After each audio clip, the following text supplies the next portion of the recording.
You may have seen this research recently, and I use that term generously, about domestic violence. If you can't already guess the results, here's a clue. He's to blame. This completely unbiased research made it all over the headlines. ABC, 1 in 3 Australian men report using intimate partner violence, study reveals. SBS, 1 in 3 Australian men admit to using intimate partner violence, new national study finds. Women's Agenda, 1 in 3 Australian men report using intimate partner violence, world first research shows. It even made the international news, with CNN reporting 1 in 3 Australian men say they have committed intimate partner violence. Respect women, stop the violence. Oh, it's harrowing. The amount of violence being committed by men in Australia is obscene. It's amazing any Australian women are still alive. Just to be clear, I'm not here to dismiss actual violence that is being perpetrated against people, men or women. However, when we delve deeper into this study, certain questionable statistical methods and biases start to appear. According to the ABC article, the longitudinal study is from the Australian Institute of Family Studies. Taking a look at their website, they seem to refer to this study as 10 to Men, a name that reflects the age range of the boys and men included. The Australian Longitudinal Study on Male Health. Scrolling down, we can see the latest news from 3rd of June 2025, which all the media outlets have been referring to. Clicking on that, you can read the report by following this link. And this leads to our first problem with this research, thanks to a viewer for highlighting this. Of the 9 researchers involved in this study, remembering this is a study allegedly about male health, a significant majority, 6 to 3, are women. Isn't this a potential source of bias? I mean, if we were doing some research about, say, women's experiences with childbirth and postpartum mental health, would it make sense to have mostly male researchers involved in this study? I don't think anybody would accept that. But here we are with mostly women researchers investigating men's health. It just doesn't seem like good research practice to me. Their key message, as we've already heard multiple times in this video, is that 1 in 3 men, 35%, reported they had ever used a form of intimate partner violence as an adult by 2022.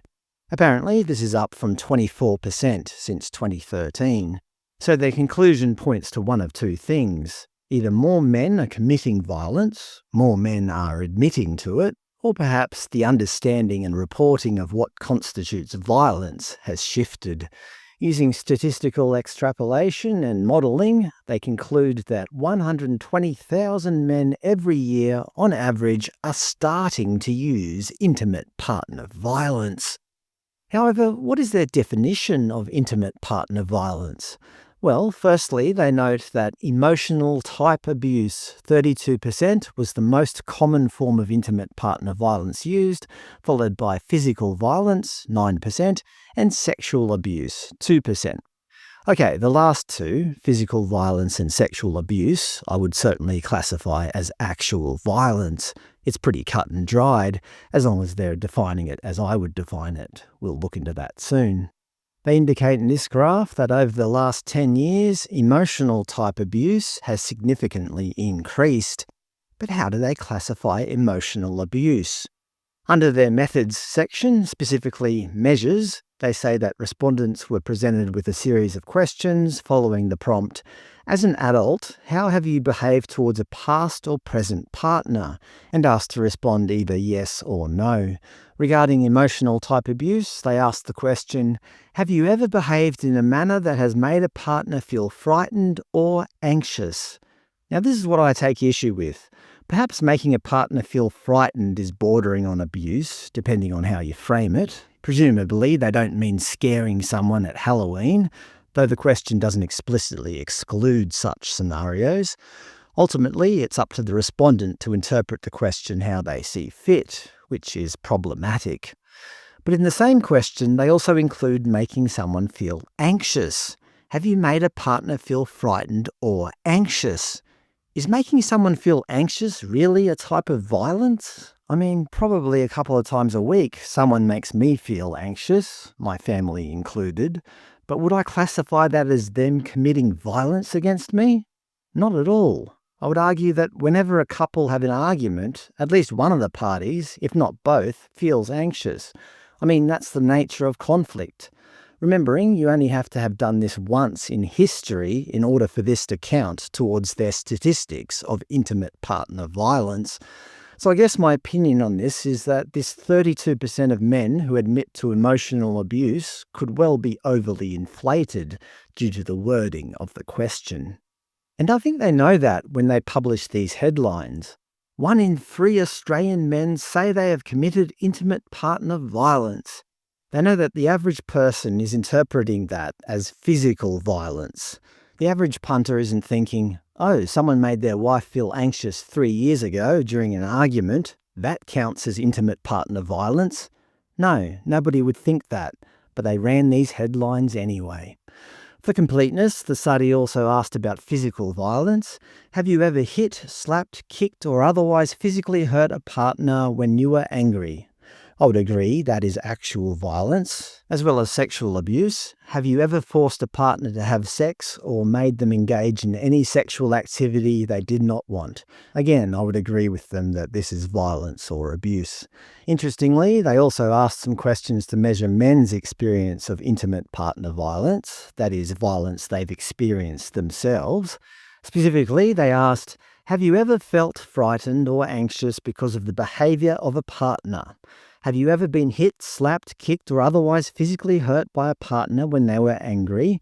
And has a partner ever forced you to have sex or made you engage in any sexual activity you did not want?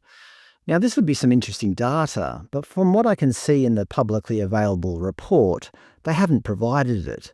They have seemingly, and I guess intentionally, left it out. They don't seem to want us to know how many of these men see themselves as victims of violence or abuse. I guess it just doesn't fit their narrative. The only data that I can find is in this table. They show the overall use of intimate partner violence admitted by men at 35.4%. Remember, this 35.4% includes making a partner feel anxious, even if it occurred 25 years ago with a former partner you haven't seen in 20 years.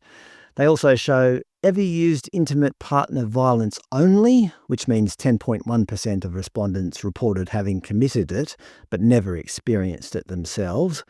And ever used and experienced intimate partner violence, which means 25% of men in this study have both committed violence and been on the receiving end. Given that the used and experienced group, 25%, is more than twice the size of the used-only group, 10.1%, we can conclude that men who experience violence from their partner are more likely to commit it.